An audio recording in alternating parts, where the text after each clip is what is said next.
A day in my life nga nangasawa and check kay nagdahom nga mahawad sa kalisod. For today's video guys, practice na lang ta og vlog ani guys no, kay wala man tay income, so wala may mawala kung try na to, diba sabi ng iba, try until you become charot. Ayan na. Ako ang kuyog ani guys, isang ako nga sister din si Kuya Danny. Then after na mo na human og paniud to is so mao to guys, so walay langan is na nisulod na ta dire sa Mitron, ana ta dire sa second floor.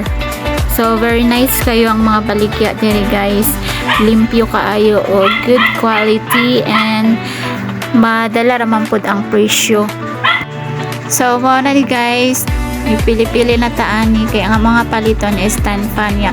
Wow, nice kayo ang kuan guys, ref kay na siya mirror kaninduta jud nuan guys, grabe ka nice, pero ang presyo pud lagi is grabe pud ka mahal.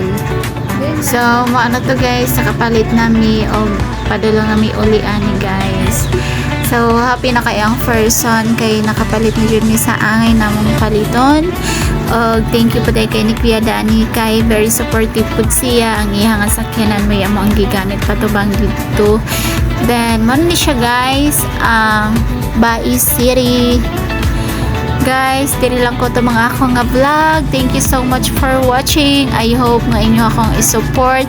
Please like and share and comment. Bye.